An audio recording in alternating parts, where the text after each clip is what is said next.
Kan biasa kalau bawa clash mati hidup balik. Ini mati tak hidup dah. Later that same evening. So guys, hari ni Nusantara Pizza memang gempak weh. Letak habis. Berapa ratus pizza?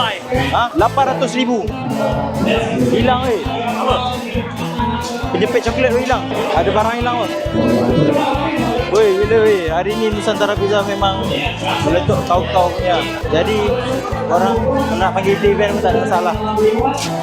Alright, jadi kalau korang nak rasa pizza kita hari ni kita bagi cuma kalau korang datang kedai berbayar lah.